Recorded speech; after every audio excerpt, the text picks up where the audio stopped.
Who knew that managing in the second tier of Poland could be a completely chaotic roller coaster? Me. I knew. Hello friends, it's nice to finally be bringing you the first of our recaps from our time building a nation in Poland with Wisła Kraków. These videos will go live to coincide with the start of our brand new seasons over on stream, which of course means that once you've caught up over here, jump on over to the streams and we'll be in the middle of some transfer shenanigans no doubt at the start of the next season. The only question is which league we're doing those transfers for, and whether I can convince Regan Booty to join me in it. I'm looking into the idea of multi-streaming to YouTube in the future, so I will keep you posted when I know a bit more about how that's going to work. Right, we should probably address the elephant in the room in the sense that the latest patch that came out last week unfortunately didn't fix the coefficients in the way that we were hoping it would do, because although in the patch notes, like it said, they have fixed the displaying of the coefficients for the current season, they're still not correct in any way, because as you can see, it says that England have 16 clubs in Europe. There's a lot of weird stuff going on with it. We don't know exactly what's wrong, but there is a forum thread that goes through it in a bit more detail if you're interested in exactly what is wrong right now.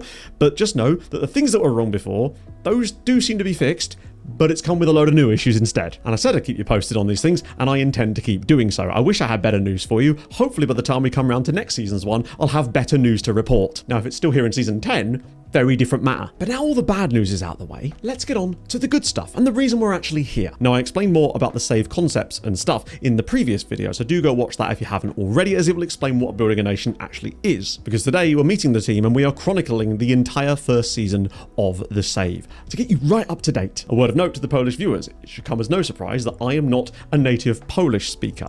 I've done my very best with the pronunciations of teams and players and just general names overall, but it is still very difficult for me. I've tried to get them as close as I possibly can, but they're going to be nowhere near perfect, so I hope that the fact that I'm making an effort at least counts for something. So who did we choose as the manager? Of course, it was Paulo Wiedezinia of Malta fame. He was an absolute god during the Cyrene save. Portuguese, signed on a free transfer, stayed so long in Malta and Cyrenes that he ended up actually declaring for Malta, played for them at the Euros, and he felt like the perfect candidate to lead Wisła to glory. So that's who we've got, and there's his beautiful face. And if you're thinking, where's the legend of the previous save, outcast to icons, Sven's mates, don't worry, because old Svenny boy is going to be in charge of the Wisła Kraków women's team, and we'll be chronicling their progress as well on the side, just to keep up with what they're up to under Sven's watchful tutelage. But that's more of a side quest. On the very first day we got there, the club were predicted to be 6th in the league at somewhat outside odds as far as winning the title goes, but top 6 is still the playoffs, which I believe would be a perfectly reasonable goal, given we could get the right tactical setup and importantly the right signings through the door before the season started. Now realistically, I didn't think we had much chance of winning this league, given the odds stacked against us here from a local rival, in fact. Though I've heard this rivalry described as the boring derby, so maybe not. Or even being able to overtake Śląsk, who had come down from the top flight, they'd likely have a very good squad as well. But our biggest issue is this, the fact that we have £20,000 in transfer funds available to us. Lovely, very important. However, we are overspending the wage budget on the day of arrival by over £2,000 a week. And that is quite a lot of money down at this level. That's several players' wages, which meant that we'd have to sell to buy, and that is not especially easy, given that a lot of the players at the club had just signed new contracts this summer, and therefore they were going nowhere anytime soon. At the very least, we did have enough scouting budget to cover the whole of Poland for the entire season, but that is about it. There wasn't going to be a lot of outreach beyond that. We'd have to get some money in from somewhere and some contracts off the book if we had any chance of strengthening this team before the season started. On a quick note, some of the clips you're going to see from the live streams that will be inserted at various points in today's video will have a sponsor thing in the top corner. That's because some of the clips came from a stream that I did that was sponsored by a biscuit company, so that is why they are there. They're obviously just imprinted on the stream thing, so they won't be in future ones, but just as a word to the warning, that's why they're there. So with that, I should probably take you through the squad that was actually at our disposal to begin with. First off the bat was the club's most highly paid player and longest contract player, Angel Rodado. This Spanish 28-year-old striker genuinely is very good for this level. Like, he's an extraordinary striker, to be honest, but it's the wages. He's on £5,000 a week, over that in fact, more than double anyone else at the club, and that is a lot of money. Not that it was money I was going to try and get off the bill anyway, because he just signed a new deal that would extend his contract by 5 years. He's going to be here a while. We also had 28-year-old midfielder Julius Erteltaler as well. The Austrian looked like a solid option for us. We weren't exactly sure what system we wanted to play yet, and I hadn't decided until we'd actually seen the squad. The plan was, look at the players, assemble them to some kind of general formation, proper Ruben Amorim style, just not in the middle of a game, and then try to imprint a tactical ethos, which we'll talk about in a minute, onto those players. Things looked good up top for us as Marko Bozic also provided an excellent striker option, which immediately said to me, yes, we will be playing 2 strikers this season, which is 2 more than I was on my last save. Joining him was our 3rd consecutive Austrian, Dario Grujic, Lucic, who, again, very solid centre-back, 6'2", great jumping reach, just an excellent player for this kind of level. He would definitely form part of our backline. We were then blessed with a fourth Austrian. There's a lot of Austrians here in the form of Erwin Omic, who, again, would easily get into this team, possibly as the sort of player that can play a little bit deeper, as he was quite good in the tackle. We also then found ourselves in the possession of some excellent wing-backs in the form of Julian Leleveld as well, a very solid player. Not the quickest, but still good crossing for this level as well, good tackling, just an all-round good solid player. And I was thinking, ooh, do we do the wing-backs? Particularly as we had depth directly behind him in the pecking order as well. Very strong in the wing-back spots. More good news in the form of young Kasper Duda as well, being a solid midfield option for us too, and importantly only 21 years old, which would fulfill some criteria that the club very much needed, as well as just having some nice young Polish talent in the squad. And believe me, there's two in particular that I want to talk about in a minute. The wing-backery got even better in theory in the form of Rafael Mikulec. Unfortunately, he had a badly broken leg, which would see him be out for, well, ever.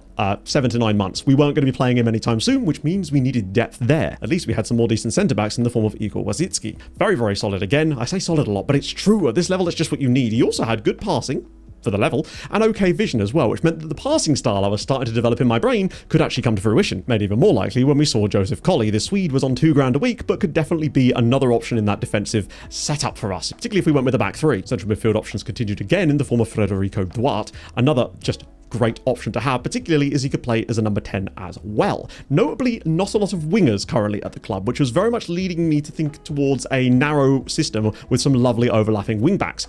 But then we had a problem in the form of Maciej Kuziemka, very, very highly rated, I'm told, right-sided winger for the club. And I mean, you can see the potential looks out the wazoo. He's already 3-star CA at his age. He's a nippy, talented, wide player. And we thought, right, are we going to have to square peg on the round hole here? And spoiler alert, we did, because we also had goalkeeping in the form of Kamil Broda, and importantly, some more wing-backery in the form of Jakub Krzyżanowski, who, again, much like Kuziemka, very highly rated, very young, just 19 years old, and he looked, honestly, even better than Leleveld on the right-hand side, despite only being 19 years old. So that injury with the broken leg wasn't looking like such a bad thing after all. Obviously, you don't want him to have a broken leg, but it meant that there'd be room in the squad for Krzyżanowski to have an explosive season, if we got the tactical setup right, especially with the passing ability that he's got, lending him towards potentially even being a playmaking wingback. And, well, crazy symbols were lighting up in my eyes at this point. One last player to show you. Of course, there's a lot of other players at the club still, but I wanted to highlight some of the characters that I felt were really important when we first joined, and that is James Igbekeme, the 30 or 29-year-old in this case, Nigerian central midfielder. We had options, and it was definitely a plan coming together in my head. I felt he could be a very useful player as well. But first, we needed a tactical identity, and after much tweaking and ideas, this was our first attempt at that. Now you'll see, of course, this is the combined version, so I'll show you both, so it's a little easier to understand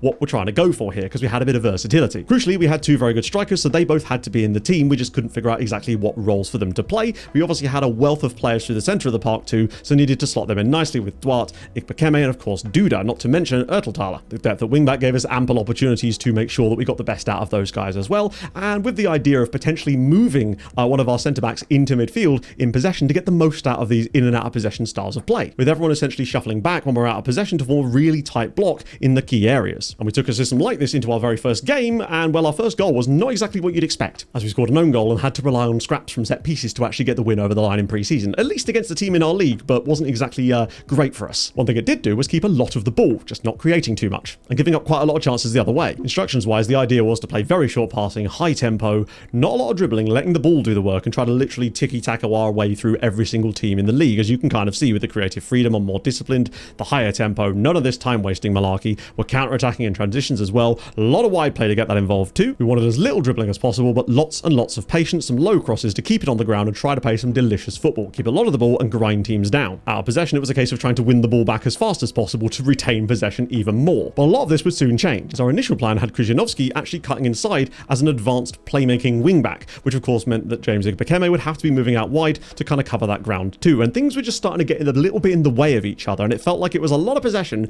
with very little happening, which very much played out over the next couple of friendlies with, you know, not very good creativity, lots of possession, but getting the dub in the end, I suppose. There was a bright spark though in the draw against Lech Poznan, where we made a few changes during the game, lost a little bit of possession, but actually put in a really strong performance that made me go, okay, is there something to this here? Although I must admit, this was the first game where we turned Krzyżanowski off of being a playmaking wingback and actually gave him the right to roam. But a more convincing win in a game that saw us at one point have 87% possession nearly at half time made me confident going into that first game of the season, despite the fact we'd made exactly 0 signings, it would be a good time. And the crucial thing was we hadn't got our CMs dropping back into DM when we lost the ball until these last 2 games, and it definitely did seem to make a difference for us and made us more defensively stable, and that was crucial because giving up too many chances. And with that, we were ready to get stuck into the season properly with our first league game ever. Took the lead within 3 minutes, thought, brilliant, everything's going to come up for us. And then we were pretty good for the rest of the game. Didn't really create a lot of chances, but we were winning. That was until around about the 75th minute when things just seemed to change. We made a few subs, things didn't really click, and they got 2 goals in the last 10 minutes to see them take the win. And yeah, a home defeat on our opening game, not ideal. Not to worry, and better luck next time, we said.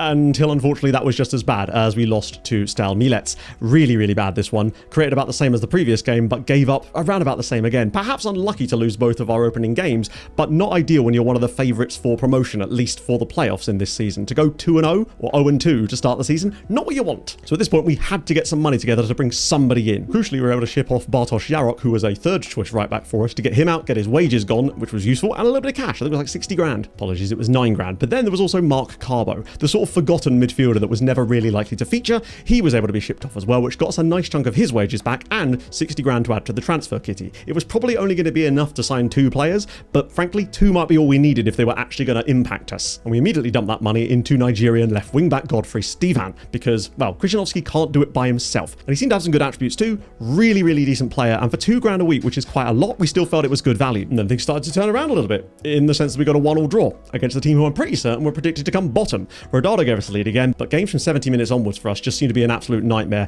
as once again we gave up the goal and it was a very unfortunate draw. But to take 1 from our first 3 games, not ideal. Particularly as we almost did the same thing again in our next match, losing 1-0 to Polonia Warsaw until the 92nd minute of the game when James Igbekeme bailed us out and frankly got us what should have been a deserved win, honestly, but a draw would have to do. But this did leave us in a bit of a pickle as we found ourselves in the relegation zone with just 2 points after 4 games. Really not the start you want when you've got teams flying away at the top. So we cobbled together the last of our pennies and put it all on 34-year-old Argentinian midfielder Luis Farinha. Now we had to be careful because we were only allowed 2 non-EU players in our team at any one time, and we'd already signed 2 of them with the money that we had. But we hoped that with some of the changes we had planned going into match day 5, which was a must-win game, he would hopefully make the very difference that we needed. 1.4k a week, not too bad. He was here for a short time, not a long time, obviously, and a good time too. But it was at this point that we decided to do some tweaks before our next and very important game, and this is what we came up with. You'll notice that most things are largely the same except for a couple of the roles. Crucially, now both of our wing-backs were pressing, as we noticed that we were getting beaten a lot down the right-hand side, or the left-hand side for us, because Krzyzanowski was standing off of people too much, and you know your wing-backs can't do that on 26. In addition, now that he was being told to run down the wings a lot more, we didn't need James moving out of that position on the left-hand side. You'll understand why they've swapped over in a minute. We now wanted him as more of a channel midfielder, just bombing forward and not getting in the way. Farinha could then drop into the pockets and occupy that space too, where hopefully Kazemka could one day be able to play as well once he'd learned the role. The last and biggest change was to make sure that Marko Bozic was no longer being a deep lying forward, because when he was doing that, he was essentially getting in the same space as the free role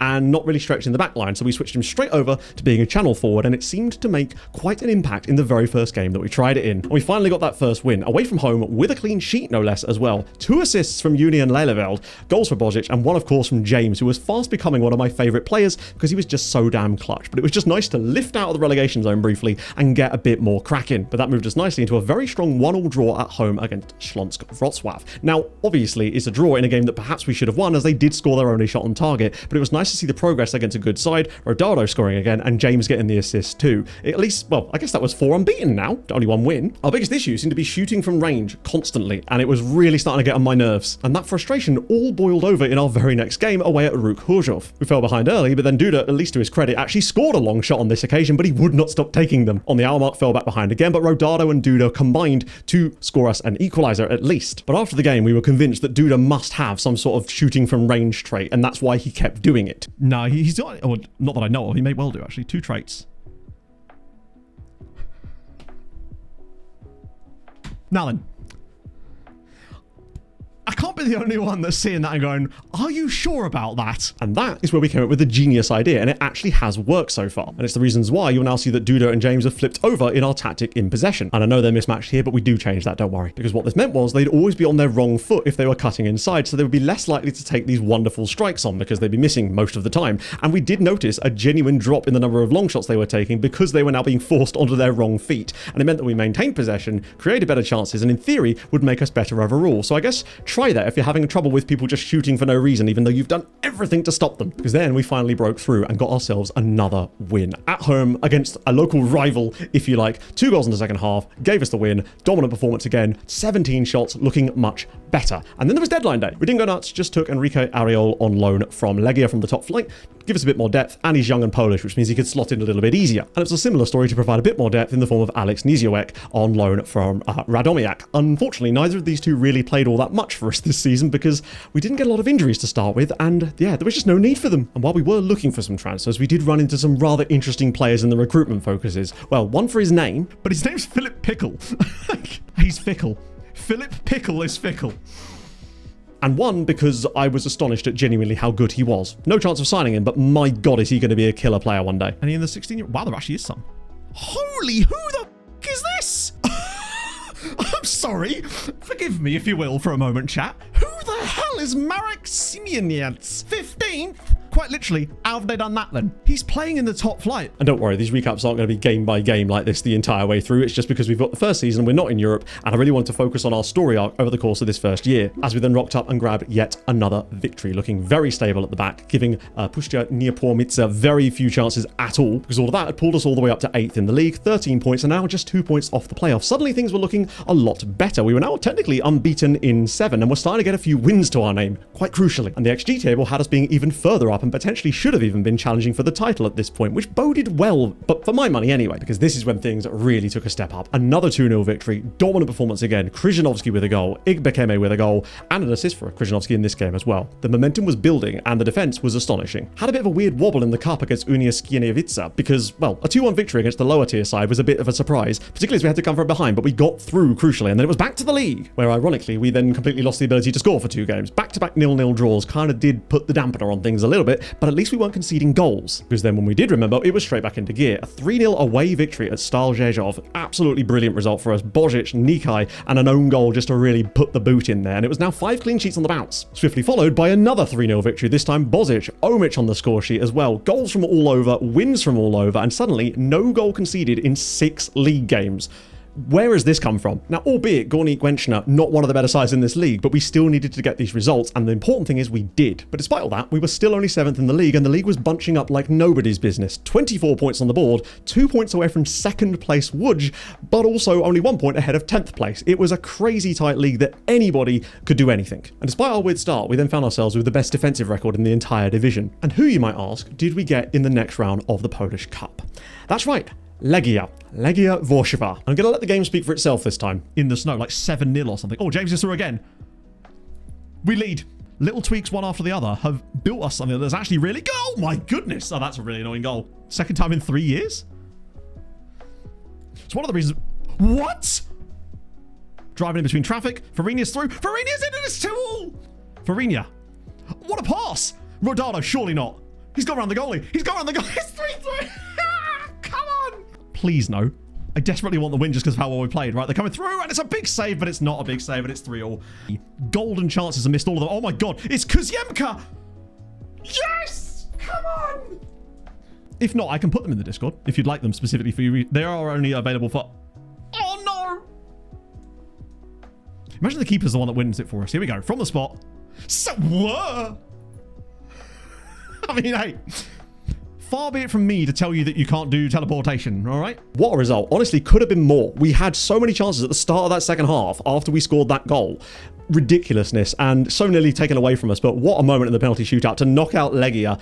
What a season so far, frankly. Unfortunately, our ability to keep goals out had very much deserted us at this point, as we only managed to get a 3-3 draw away at Tychy, but quickly followed that with a monstrous 6-2 victory at home against Łódź, which is a massive result when you consider the magnitude of that win, when you see where they are in the league. We then did what we always do, withdraw back into drawing games. A 1-1 draw away at Miedź, not a particularly excellent result, and then a 0-0 draw at home against Stal Mielec. Not great either, but back to the drawing board, literally. But the unbeaten run continued until it nearly didn't. We found ourselves behind against Odra Opole away from home, Marko Božić off the bench to score twice, then we were back level again before Luis Farinia in the 87th minute won it for us. We found that when losing games, attacking was far more functional as for team mentality than positive was. In previous years, that had not been the case for me, but attacking was definitely digging us out of some holes, and this was the best example to begin with. We then had some smooth progression in the cup, despite Marko Bozic's best efforts. Wait a minute, are we going to score an empty net goal here? Go on, they've pulled the goalie! volley. Marco, shoot the ball. Marco, shoot the...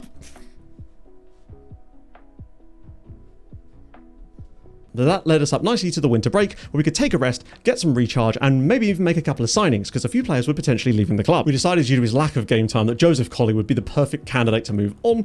£2 a week, that got us back in wages, and we were eager to plough that straight into some young players, so we were doing some transfer in type of situations. The first of those players we signed up is Luca Fantasia. What a great name for an Italian goalkeeper. Unfortunately, the day after signing for us, he broke his arm, so he hasn't had a chance to really play for us at all, but he looks highly rated. We also plopped £480 a week on Olibergan Karimov, the Uzbekistani midfielder, just decent player, more none of you guys, which is not helpful for juggling players around, but we decided we needed a little bit more depth there. And lastly, there was Tajik midfielder Abubakar Sulaimanov, who was a similar story, but a bit younger, breakthrough prospect, lower wage, potentially one for the future as we progress towards the top flight, hopefully. On our first game back after the winter break, normal service resumed. A win, Farinia scores, clean sheet, Pogon Grodzisk cast aside. And finally, that had moved us officially into a promotion spot now. Just 2 points off the top behind Slonsk, looking very, very good. 17 goals conceded, still up there as one of the best defenses in the league as well. But crucially, now very much looking on the cards for a playoff spot at the very least. But with the momentum carrying the way that it was, we were now unbeaten in 18 league games, and I think it was 21 in all competitions now since that second game of the season, basically. Those little changes had made us into a defensive machine. I say best defense in the league. Technically, Polonia Warsaw actually had the same defense as us. You'll find them right down towards the bottom of the league because they can't score a goal to save their lives. But that said, had only conceded 17 times in 20 games themselves. An astonishing level of boredom for their fans, no doubt. In even better news, we decided to extend Farinia's contract for one more year, but he was willing to take a pay cut in order to do so. And we were happy to take that because it allowed us to sign some of the guys you just saw. And in similar news, we also gave James a new deal too, because we just felt he was a useful player and he'd just been a star for me this year. You thought the wins were going to stop coming? No, they weren't. First, a 4-1 victory against Polonia Warsaw at home. Then a 4-0 victory in the next game against Pogon, and then a 3-0 trashing away from home against Slonsk, our biggest title rivals, and we went there and won. What more can you do to show that you mean business? So it's probably also a good time to mention that Maciej Kuziemka had been slowly retrained to play as a number 10, but the idea was that out of possession he'd have to sit a little bit deeper, and we didn't realise that he was not really learning that role very well, so it was taking him time to build into the squad. He had some poor performances, but we truly believed that he could be a brilliant free role number 10, sort of sitting behind and just doing all kinds of stuff there and utilising that pace when he has got it a little bit to get forward as well. And we wanted to make sure we used him because he's truly a talent, and even if we're changing his role, I still want him to have a function in this team. So 24 matches unbeaten in all competitions. We were flying, as you could probably imagine. And then who should we get in the quarterfinals of the Polish Cup with a chance to potentially play a team from our league in the semis? But Polonia Warsaw. Hence why the Daytona 500 is constantly being rain delayed. Oh, it's in! Wait, what? Doing what they need to do in other games? I don't know. Oh, it's... Come on, Ardit's there again. Ubiquitous, right? It's everywhere. You almost can't not hear about them. That is a very nice goal and bad defending from us. Wait, what? That's when I suspect... Oh. He's just going to tackle every single thing. Head style. Phil Jones. Wow, okay. No. That must be offside, right? Just... That's a good point. See, it's just as well it's not a youth only save. You might look at that and go, well, that was actually a pretty good youth intake. Except it wasn't, unfortunately. When you start a save with add players to playable team selected, if there's not enough guys in their under-19 squad, the game will just add some at the start. And in the first year, it just recounts them as part of your youth intake. Our actual best player from this intake, that was from this season, was this guy right here, Marcin Wroblewski. He's not particularly spectacular, and considering it's the first season of the save, I thought we'd get something better. Hope for next year, I guess. But at least we recovered from the cup disappointment by putting a 4-1 thumping on Ruk Horzhov, following it immediately with a boring 0-0 draw, but that just happens sometimes. At least the defence was looking good, followed that with a lovely 2-0 victory at home against Puszcza Niepołomice. And it was just nice to see Kuziemka and Nikai adding some goals to the team. Ardit Nikai, an Albanian that we actually had on loan at the start of the season, but didn't really think would feature until Marko Bozic. He never met a chance that he couldn't waste, and it improved even more with a 3-1 victory away at Hrobik Washkov, and things were just looking up for us again. It was also at this point that we'd locked Kuziemka down to a brand new contract, as his form was starting to improve dramatically. You can't actually see it in this screenshot as he hadn't accepted it yet, but it would tie him down for a nice 5-year new deal. And even more important than that, despite the disappointment of going out of the cup, we were now officially top of the league. 2 points clear of second place Łódź, as Śląsk had fallen down the table a little bit. That defeat to us had clearly affected them slightly, but they were still only 5 points behind us, and no slip-ups could happen at all with 7 matches to go in the league. That said, we were now 25 games unbeaten in the league since we made those tactical tweaks, defensively stable, the best team in both attack and defense this year. What more could you ask for? We did feel like it was a matter of time before we not only got promoted, but won the title. But we did still have the little matter of playing Łódź in that last 7 match span. Things could go wrong if that went wrong, obviously. But as it happens, this team just did not know the meaning of lay down and die. First, a massive 4-0 victory at home against Polonia Bytom, then followed up with a 4-2 victory away from home, goals galore, which then got parlayed into a 3-2 home victory, followed by a 7-0 away victory against Górnik Łęczna, especially as it was the 7-0 victory that actually sealed us promotion to the top flight, and what a way to do it, especially with James Igbekeme scoring 2 goals and getting 2 assists. We had a penalty in this game too. I really should have given it to him. Chat tried to convince me, I said no, but that sets up perfectly going to our next game. A win at home against Tychy would see us be crowned champions of the second division of Poland and give us a chance at finishing the season and that insane unbeaten run continuing. And those guys can be sometimes really, really good depending on where they've... Oh, it's an own goal! Leon Umar Weschel gets it in. Tremendous. No assist. I think we assisted them perfectly, thank you. But that might be the goal that potentially wins us the title, obviously. Oh, look at Vida. They just look so happy. Lots of... The pink... Look at the back there. Is that James? That is James, isn't it? In his pink tracksuit at the very back. Come on. Love to see it. Champions of the Polish second tier. And, importantly, I think that now means that we're unbeaten in 30 league matches. Come on, lads.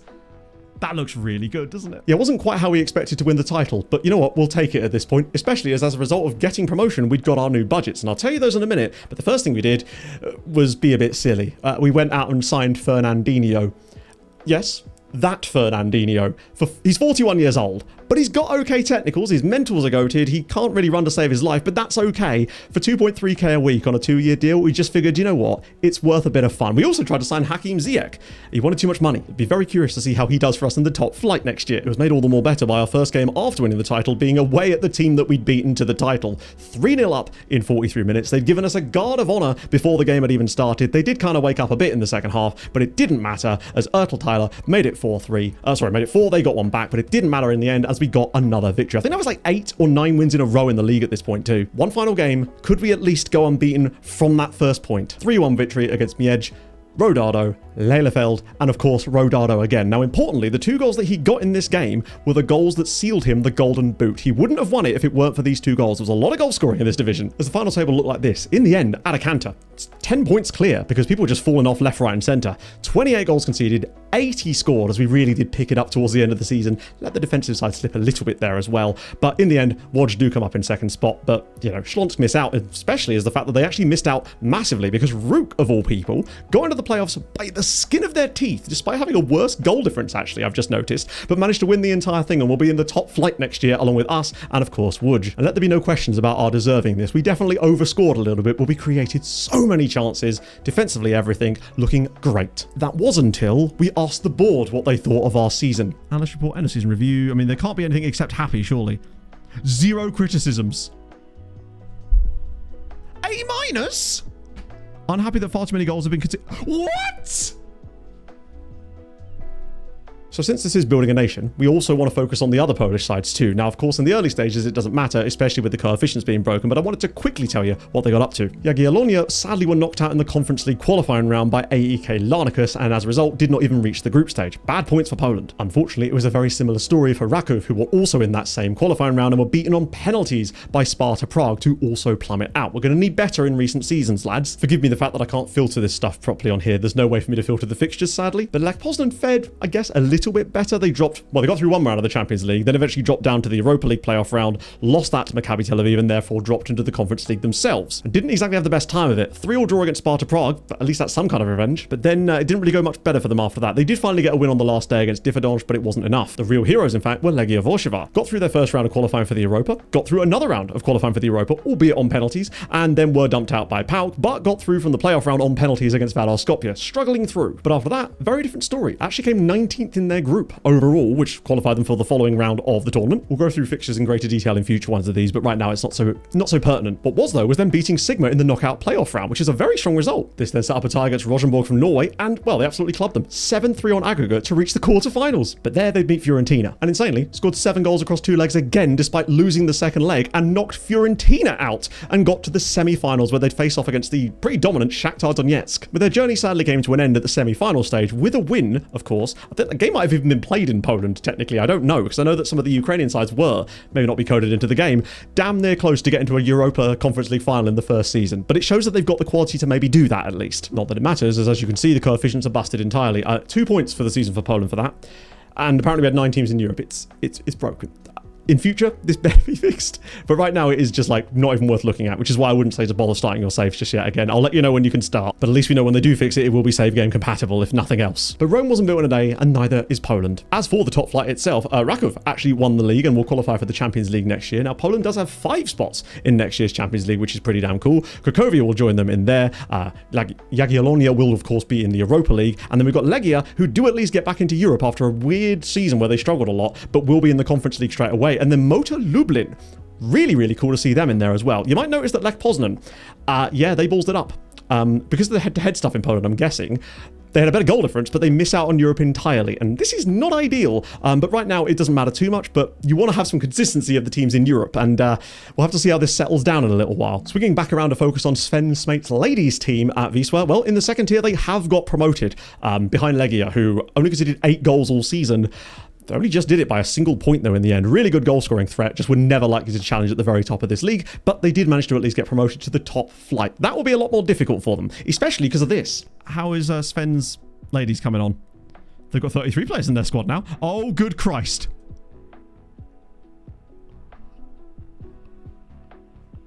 In terms of our overall team stats for the season, Rodado, 27 goals in all comps. Absolute monster, man. Just genuinely monstrous player. I do have some analysis views, which I'll put in as a download in the description. Apologies if some of the Mediafire links I've put in the descriptions to videos lately haven't been working. That's actually not on my end. There's this weird issue with certain people not being able to access Mediafire. I'm actually weirdly one of them for some reason, but it works on my mobile phone and on a VPN, just not through my Wi-Fi for some reason. So I'll put a Dropbox link as well, so you can get the views. There's a simple one and there's a more detailed one as well, which just has more information on it. Rodado had 36 goal contributions in 38 games. James was brilliant. 13 assists, 12 goals. What a guy in the midfield. Duda, great performance overall from him. Not a lot of goal contributions and stuff like that, but still, it doesn't matter. He's just good. Krzyżanowski, 3 goals, 7 assists. Brilliant from left back. He is not getting replaced next year. Leleveld is a similar story. Less goals, but more assists. Nikai as well managed to get himself 12 goals once we started putting him in the team.